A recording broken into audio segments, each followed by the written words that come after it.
got to do this, you've got to say this, you've got to act like this, and like I don't want to be a fucking robot. And I think a lot of online coaches are just robots, and you see it even like when I see an online coach, just chatting bare waffle, like, bro, this guy can be skinny as hell.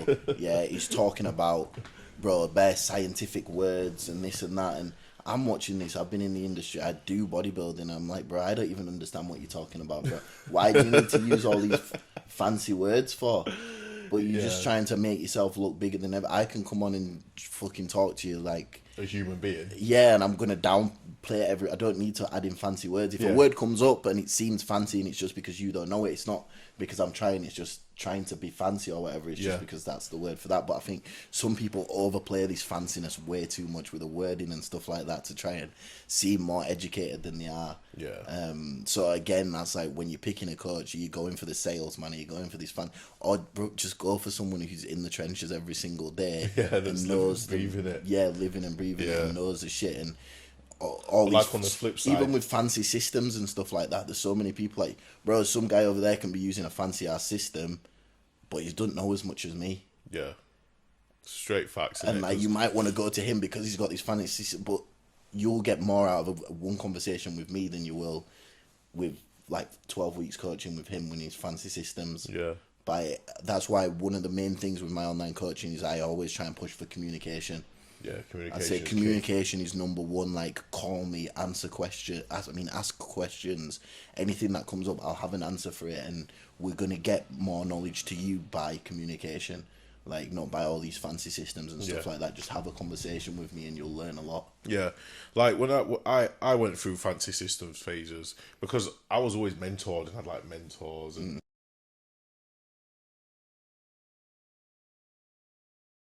Integrate all the systems you want to an online coaching company, to any company, all these fancy systems, but realistically it comes down to the service and the quality of service that you're getting from your coach.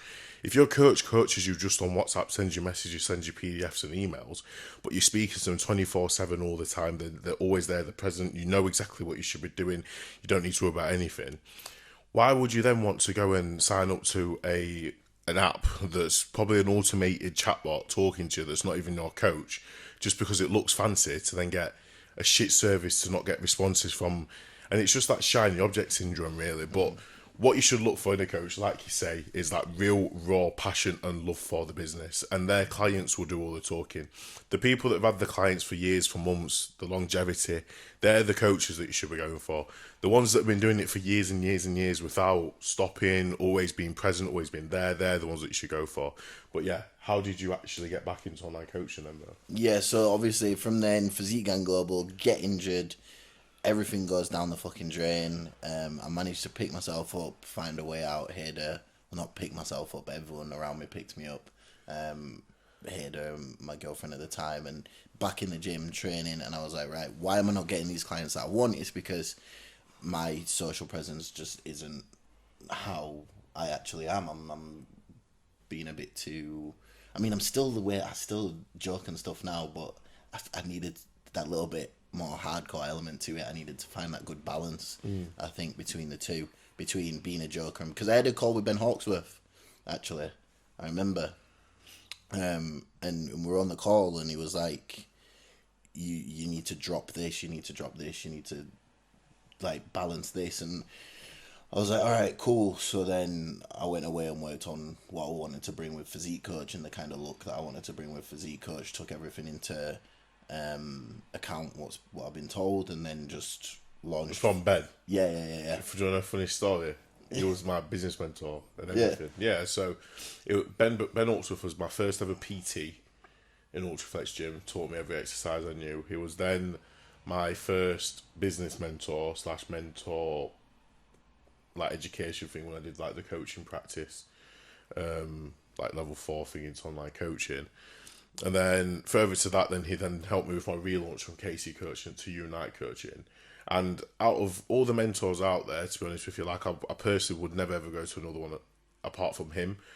Like, I've heard that. For me personally, but that's just because, and the one, he's my friend, he knows me more than anybody else.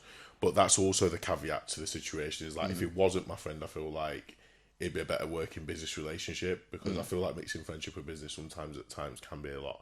But that's why it doesn't. That's why I'm not with him consistently all the time. But if I ever get to a point where I think, right, I'm ready to go up to the next level now, or I'm rebranding or relaunching or whatever, I'd always go to him and speak to him. But for this rebrand, I spoke to Ben Bray. When I did this one, I spoke to him, because speaking to him and speaking to Ben, like, there's no real difference. It's like they both know me very well. We both done very well. But you did right speaking to a mentor, bro, because online coaching itself is a very ununderstood industry, whereas like if you wanted to start a car sales company today, it'd be very simple, wouldn't it? Without starting an online coaching business just seems so complicated and like gobbledygook, doesn't it, at first? Yeah. And it's just about the message you want to bring and the clients that you want to bring in. You just need to make sure all that's good. But on the mentoring side of stuff, so obviously I paid into one of his courses. I can't remember which one it was. Something that I launched at that time. And I was going to quit the course because I was like, look, I don't want to do this. I want to try and go a different path. But it was like, nah, he jumped on a call with me and just kind of cleared up a few stuff. And then that's where I was like, fuck it, right, I'm going all in with this physique coach thing. So then rebranded, relaunched with a physique coach thing, went heavy into bodybuilding. And like, it's a risk in it, because it's like, before, what I was trying to do is balance a lot of lifestyle content as well, because I wanted lifestyle people to still come in, because I don't want to scare them off from all my bodybuilding stuff. Yeah, but it doesn't actually. But it didn't work like that. You can't balance between the two. You need to have your niche and go for it. So I was like, fuck it, I'm going all in on bodybuilding, because these are the people that I really want to work with. Yeah, I do enjoy working with lifestyle people, but I call it lifestyle plus. If you've seen on my marketing and stuff like that on my website, I call it lifestyle plus. And I say we call it lifestyle plus is because I expect you to still work as hard as a fucking bodybuilder. If you're coming and joining with me, it's lifestyle plus. You're coming here and you're still being a bodybuilder, even if you're not being a bodybuilder. I expect you to stick to the diet plan, training, the accountability. I expect this to all be relentless as if you were a bodybuilder. So like, I don't just want lifestyle people that want to fucking try and macro track and fit a McDonald's in every other day and stuff like that, or need to grab a sandwich at work and get a meal deal every single day. And like, you're gonna be here, you're gonna be following the structure that bodybuilders structure. Like, this is just how we do things here. We're bodybuilders, and if you want to transform a lifestyle transformation and you want to work like a bodybuilder, then come in and do that. But I'm not one of these ones to say, okay, yeah, let's grab a meal deal here, let's try and fit a meal deal into your thing, I'm going to give you this many calories. Like, that's not me in terms of a coach. I'm very much like, this is how we fucking work. Obviously there is a few like you can maneuver things around a little bit, like, but just with me it's really not taking the piss with stuff, and I'm not going to try and be like, yeah, we'll still get these results by doing stupid shit which you can't be lenient with it. And like, you are a service provider, so you're obviously providing people for service. So when they're coming to you, you're very transparent. You tell them, right, yeah, I'll coach you as a lifestyle client, but I expect you to give me this back in return. You provide the service. That's it. It's as straightforward as that, isn't it? Yeah, simple. So relaunched as physique coach, went all in on bodybuilding. That was going crazy. Start of the year, very, very good. I smashed it. This year, I've doubled what I made last year. Like, it's not the end of the way, basically, it's the end of the year. But yeah, I was looking the other day and I doubled what I made last year. And so, like, I'm just hoping I can go and do that again. It's hard to work on a business when your business isn't thriving. It's so hard to work because you're just like, yo, why am I fucking doing this? It's those hard days, though, but you still showed up, bro. Yeah, you still got to show up, put the content out, bro. I'm putting out content, getting 10 likes, putting out YouTube videos, getting 10 views. I'm like, yo, why am I putting hours of effort into this stuff? YouTube, it doesn't favour. You have to be on YouTube for 6 months before they even care about you. Unless you're doing paid ads. Yeah, so literally, like, I'm just like, and some of the content I put out, I'm like, yo, why am I not? Are you doing it off your own personal platform?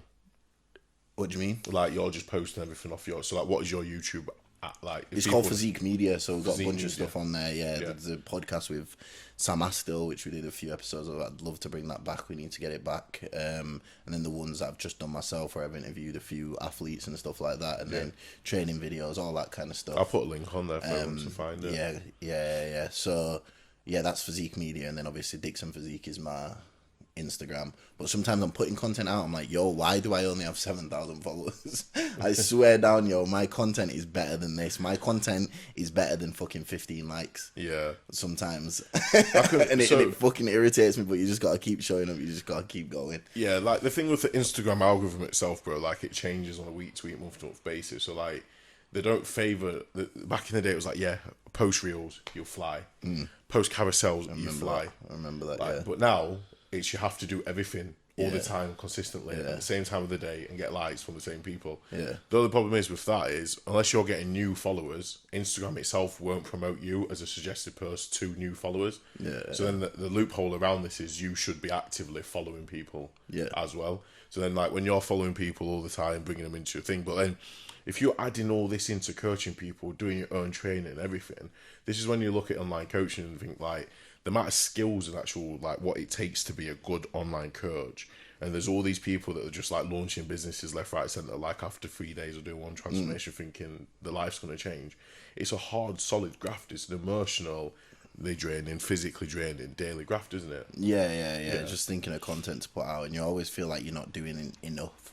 You always feel like you're not doing enough, and people like see you just working on your phone and stuff, and working like, bro, this is part of my job. Scrolling on Instagram is part of my job. Part of I'm here scrolling on Instagram, and it's not because I'm being rude or whatever. This is part of my job. If me and you didn't use social media, we'd have never even spoke to each other ever before, and ended up being sat in this podcast. Yeah, like social media you have to be in it. Like as an online coach, you have to be inside the online presence itself. And just about keeping up with latest trends and stuff like that. Like that all matters in what we do. Got to keep up with the latest trends, the latest knowledge, all that kind of stuff. What's happening in the bodybuilding world? Oh, this person's just dropped out of this show, or this person's got injured, or you need to understand like all the latest trends so that you can have conversations, like in industry conversations with people about certain stuff, and know that you know your industry really well.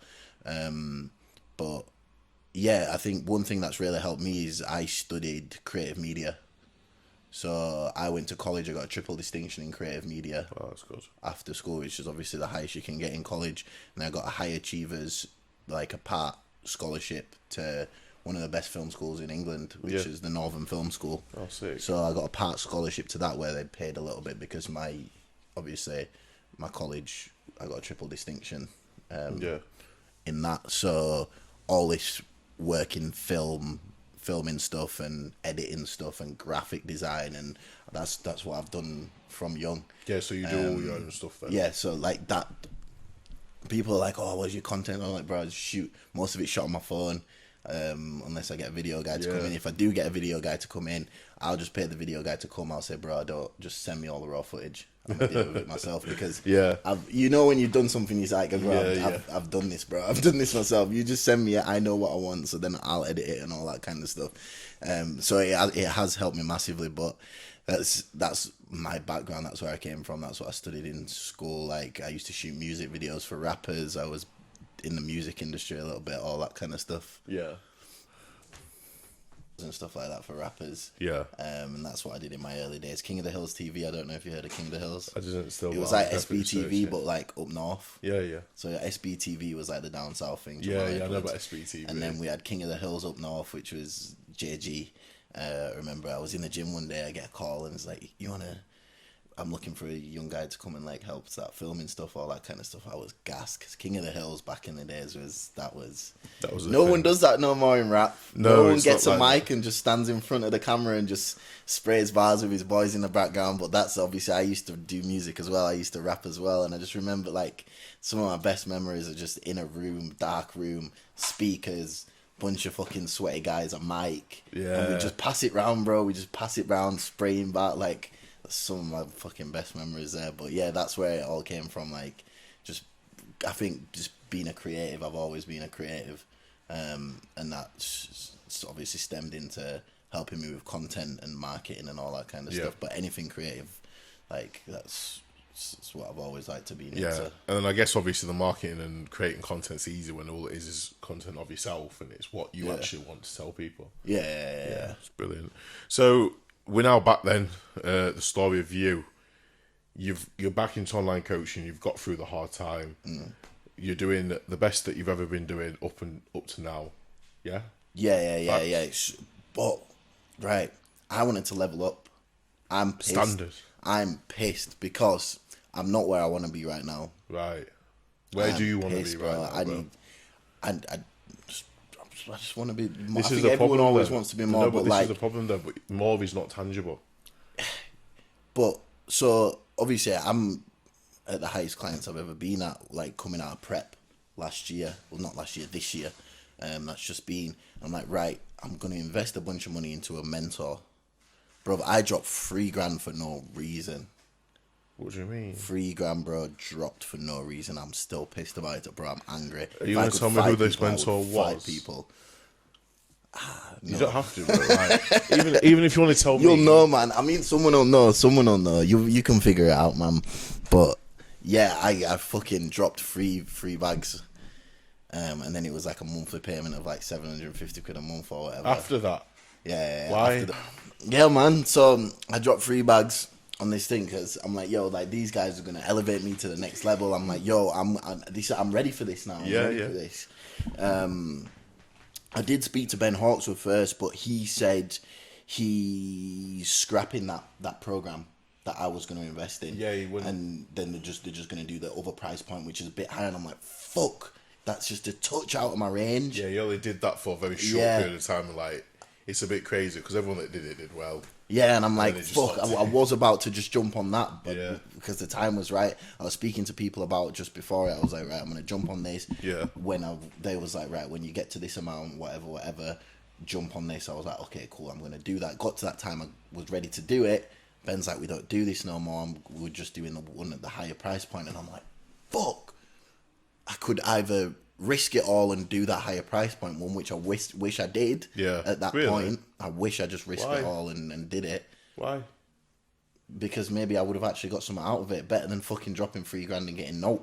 Oh yeah, so you all talk about your return investment in the so, the bad yeah. investment over. You should have paid more for better. I should have paid more for better. I hear you. Which is, it's obviously in hindsight, you look at that and you're like, yeah, but in that moment in time, I'm consulting with different people, I'm speaking to people around me, and everyone's just like, well, what I'm being marketed here, what these guys are selling me, it seems like they could do a good job at this lower price point. So I'm like, all right, cool. I'm just going to go for the lower price point one. And then I'll hopefully be able to build up from there. And then maybe I can get into Ben when that time's right. So obviously I dropped the $3,000 or whatever. Bro, I'll get nothing from it. Bro, like every single week it's just like, what have you done? Have you messaged people? Yeah, I've messaged a few people and stuff like this. And bro, you're just telling me to message people every single week. What else is there here? I spoke on the call. That's when I had that Champion Mindset series, which is now out on YouTube for everyone to watch. But that originally was a series which you like signed up for, and you got emailed one a week. I think one a day. You got emailed one of them a day. So you get emailed one of those a day. They try to integrate email marketing. No, so this is what I wanted to do. Right. This is what I was telling them. Look, I want to put this into play. But I just want you guys to help me with the whole marketing around it and all this kind of stuff. This is one thing that I said that I wanted them to help me with. Everything that I said they wanted me to help me with, they just ignored. Because they didn't know how to do it. Yeah, so that $3,000 covered what, like the first 2 months or something they said or whatever, and then you start paying 750 quid a month or whatever. And I'm like, well, we've got to this point, yeah. Everything that I spoke about on my initial call, what I wanted to do, none of that's even been addressed. Like, I wanted to roll out this email plan. Like, you get these a day, and then on the 8th day or whatever, or the 9th day, you get like a coaching offer or whatever. And I just wanted to kind of bring all that in together with maybe some other stuff. And yeah, so I had all this in my head, what I wanted to do. And then all I'm getting is, you need to message more people. What do you mean? And then I'm saying, so I'm like, yo, this isn't how I'm going to grow my business though. I mean, to a certain point, yeah, messaging obviously is part of it, but I'm not just going and cold messaging everyone, because the type of clients that I want as well.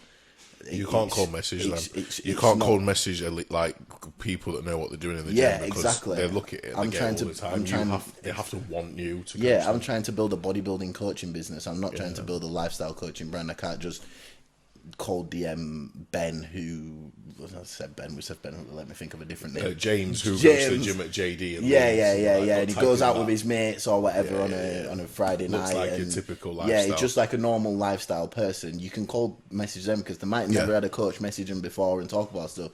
But the people that I want to coach are already more than likely in the industry. They know of other coaches. And they've got a decent understanding of gym themselves. Yeah, some of them might already have a coach themselves. So I don't also want to be that person that jumps into someone's DM and it looks like I'm trying to pull them away from their coach if they've already got a coach. Yeah. So I have to be extra careful with the way I go about stuff because I don't want, obviously, people start thinking I'm that guy that goes in. Because I've had it before when clients have screenshotted messages and sent them to me from other coaches, which have been like, oh, join the team, whatever. And it's like, bro, you can see on all these guys' posts where he's tagging me, he's doing this, like, you've liked a post. Do you know like, some of them like, posts, though, when coaches message people, they're completely automated to the point where they've not even checked. Yeah. So, like, you can mass send DMs out on Instagram, it is a thing and it is possible. And it just, like, and obviously you just target the people. So, like, if they've commented or said a specific keyword, then the bot will message them. Yeah. So it's just like my clients have had messages like that and then they screenshot and sent it over to me and it's like, okay, I've seen. And there was this one guy, one coach, who used to do it with like 4 or 5 of my clients. Yeah, because you were just going on all your followers. 4 or 5 of my clients, he's messaged and I'm like, you're a dickhead. I blocked him from my posts and stuff. 'Cause he was obviously going on my profile, looking at who I've tagged in fucking pictures, clicked on them and then started fucking DMing him. And I don't want to be known as one of those. So this DM in the bodybuilding game, in the lifestyle game, calm. But in the bodybuilding game, I don't think that's how to go about stuff. 100%. Yes, obviously it is a part, but you have to be a lot more targeted with it. And you have to obviously create a lot more kind of conversation with the person rather than it being so cold. Like you know, this is the thing. This is why it matters. Like that you're working with the people that you want to work with. DMing somebody that's doing well in the gym that correlates with your brand, that's young, that wants to compete, and you're talking about their cycling, you're talking about the food, you're talking about the training approach. They're telling you that they're doing low volume strength. You can say, "Oh, incorporate a few intensifiers." These aren't even sales conversations. These are conversations that you genuinely will enjoy. And that's literally how I've got all my clients. I don't think I've got. Want your business to be built around anyway. I don't think I've got one client from cold DMing people. Like, it's just been genuine conversation. I did the cold DMing people before, bro, and I got 60 clients in 2 weeks. Yeah. But did the drop off and every sustainable? And it's like I didn't enjoy a single part of it. It's like they're just so hard to work with. Yes, you can get the money, but like you've got to enjoy what you're doing as well, and it's just going to dilute the attention that you can give to the people that actually deserve the attention. Because they're giving you their all as well. I don't want to be having to try and chase up 10, 15 people a week saying where are your check-ins. Like I don't have time to do that. You just want to go on your laptop and your check-ins have been sent to you. There's only so much we can do as online coaches as well, and I think that's another topic that I'd love to talk about as clients taking responsibility for how they're acting and stuff like that. Because when you get a coach, it's not magic that you fucking get a transformation. But I feel like some people think it is, and like there's only a certain amount of things that online coaches can actually do. Yeah, and then when you're getting into the whole online coaching, coach-client demographic thing, it is a two-way street. It's a team effort. Like it's not just the client coming in, getting given something to do, reading it, and then doing nothing about it. You have to want to actually be part of the team of achieving your goals. Like your coach is a coach, he's providing the guidance, you're putting the work in. It's a team effort. You win together. And that's what the mindset should be from obviously both coach client.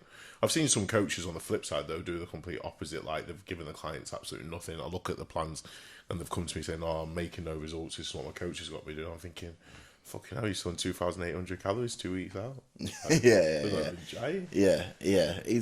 It's a battle between like whose fault it is, I guess, at sometimes. But as long as you're both wanting results, you both just got to put the effort in. 100. But also, I know as well, being a client myself, I know when I'm not on, it's my fault, and I take full accountability for it. Like me at this moment in time, I've been back-to-back sick since I came back from Italy. I'm all right now, but I was sick, and then I was trying to get my stuff back together, my appetite, everything. Then I got sick again, and I knew it was my fault. So I know, like, What type of sickness have you been experiencing? I don't know. You know, everyone just had the flu. Yeah. I had that crazy flu, and everyone at the gym had it at the same time. Wipes everybody out clean, 10-day recovery. Yeah, so I had that. Come back. And then I was trying to get my appetite back from that, and then I got like this throat infection which lasted 2 weeks, and I couldn't swallow at all, and my body was just saying no, and then my joints and stuff, my knees, everything's just fucked at the moment. That's why I'm off cycle now. I'm just taking a bit of downtime because everything was just saying to me, yo, you're done. Your year's done. So I was like, all right, cool. But I know myself when I'm being shit, and I'll take accountability for that. And my coach is like, I have missed a couple of check-ins, and obviously my coach has been like, why have you missed these check-ins? I said, bro, nothing to do with you. Like, I know I just need to find my own feet again. And when I find there's nothing that you can do right now, literally nothing that you can do. It's all on me. I'm fucking up because I can't get my meals in. I'm trying to get my appetite back, all that kind of stuff. And it's about taking accountability as a client as well, to know that, like, there's sometimes where your coach literally can't do fuck all because you're not ticking your boxes. Yeah. So, like, how are you feeling now? Like, today? How are you? What do you mean? Like, just in terms of, like, digestion, illness, everything. I'm shit, man. You feel shit? I'm shit, bro. Like, no. I can't wait to be back on prep, bro. It's just that you get to that point of off season where obviously drugs have been at the highest, training's been at the heaviest. Yeah, and you're like doing all the food's been at the highest, and you're just like, yo, I'm done. Like, I've been first 6 months of the year was full on prep. I didn't even have a takeaway until fucking July. Literally, January to July, I had no off plan meals at all. And then off the back out of that, obviously, I had a shit situation where my girlfriend broke up with me, and then I used that heartbreak to just get fucking massive.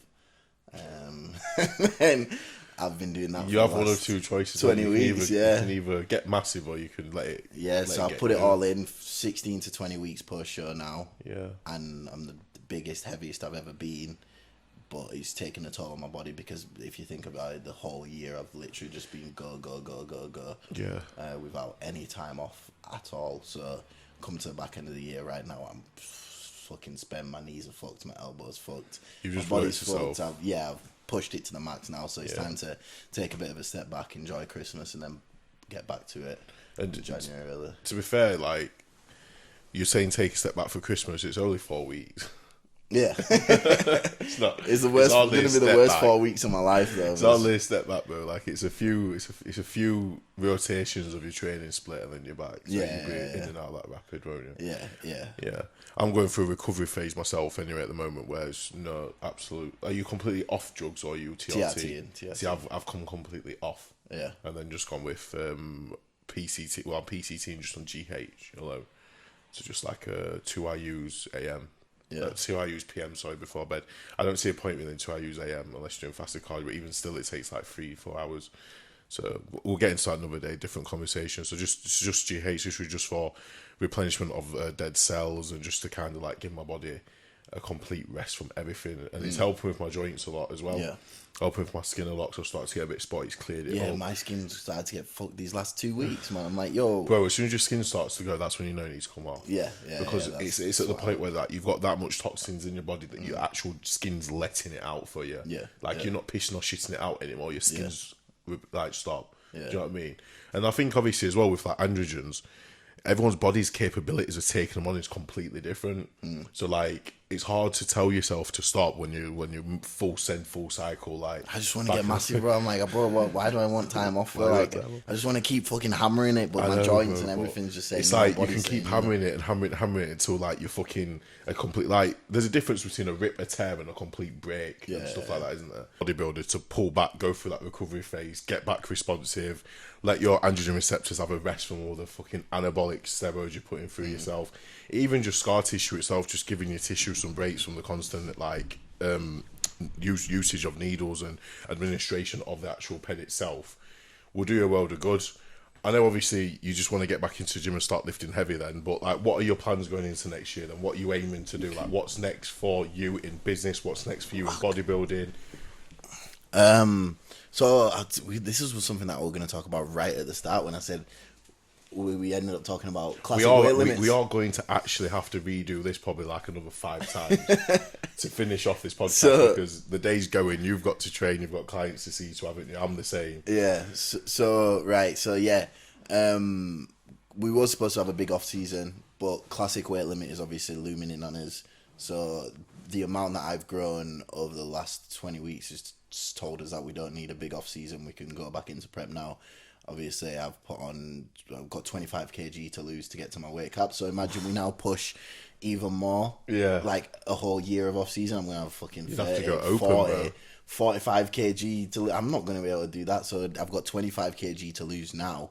Bro, I've got abs. Like, you've probably seen mine. So, bro, I'm still in decent condition. 25 kg up from my weight cap.